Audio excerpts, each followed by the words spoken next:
పశ్చిమాసియాలో అమెరికాకు వరుస ఎదురుదెబ్బలు తగులుతున్నాయి. ఆ దేశానికి చెందిన 2 యుద్ధ విమానాలను ఒకే రోజున పేల్చేసింది ఇరాన్. తొలుత అమెరికాకు చెందిన F-15E స్ట్రైక్ ఈగల్ విమానాన్ని దాడి చేసి కూల్చేసింది. ఇందులో ఓ పైలట్, వెపన్ సిస్టమ్ అధికారి ఉన్నారు. వారిద్దరూ బయటకు దూకడంతో ఇరాన్ దళాలు గాలింపు చేపట్టాయి. అయితే ఇద్దరు పైలట్లలో ఒకరిని సురక్షితంగా కాపాడామని, మరొకరి కోసం గాలింపు చర్యలు కొనసాగిస్తున్నామని అమెరికా, ఇజ్రాయెల్ బలగాలు ప్రకటించాయి.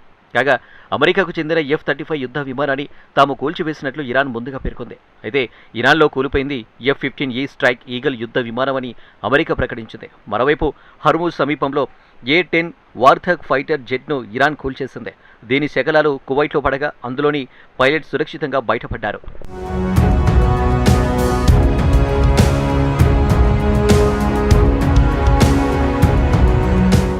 ఈ 2 ఘటనలు దాదాపు ఒకే సమయంలో జరిగినట్లు అమెరికా అధికారులు వెల్లడించారు.